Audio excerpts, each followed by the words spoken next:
The lighting's quite dark in here anyway. Watto, let's press on. Yeah, I'm bringing Watto back. I'm very excited because on Saturday I am going to go see the puppies that we're going to be getting in the Easter holidays in a couple of weeks. So, in honour of that, I suppose, I am going to be making a video with some fun facts about dogs. So, let's go.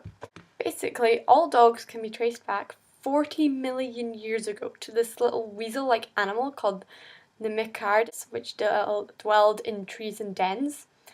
It later evolved into the Tomarcus, a forebearer of the genus Canis, which is like the wolf and the jackal and the dog. Dogs were domesticated between 12,000 and 14,000 years ago. The ancient Egyptians, they loved their dogs.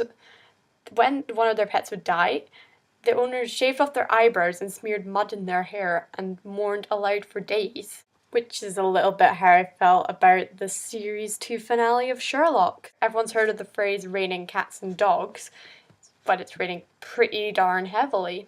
But this phrase actually originated in the 17th century England. During heavy rainstorms, many homeless animals would drown and float down the streets, giving the appearance that it actually rained cats and dogs, which is kind of disgusting. We've all heard of the phrase dog days of summer. Okay, if you haven't, well, there is this phrase, dog days of summer. Now, this was coined by sort of the Greeks and Romans to describe the hottest days of summer that coincided with the rising of the dog star, Sirius. And that is also how Sirius Black got his name. The Egyptians liked Sirius as well, because when he was in the sky, that's when the Nile would flood, fertilizing all their bay crop area things, which was good.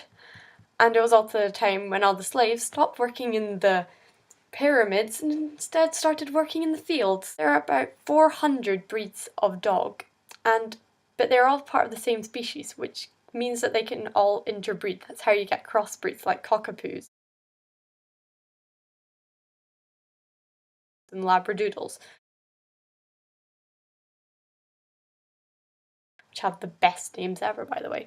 But this can actually mean that a Chihuahua and a Great Dane could breed. I think that borders on animal cruelty though, so I don't think that's happened. Now this is what I think is most interesting fact.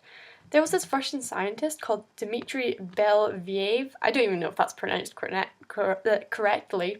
Now, in the 1950s, he selectively bred silver white foxes. Here's a picture of them now. To be tame. But then 20 years later, they had completely lost their fear of humans, and they had developed wagging tails and floppy ears, and their fur had changed completely. Here's a picture of them now. They had effectively become dogs, which I find quite fascinating, just how they managed to breed fox and how close their DNA is, that it only takes 20 years to turn a fox into a dog. And also, those dogs are adorable. So, I hope you learned something great about dogs, and I am so excited for when I get my dog. If you want, put any dog names or other dog facts in the comments below, because I like names and because I'm thinking of names for the dogs, so put names and facts below, because we all like learning more about dogs because they're adorable.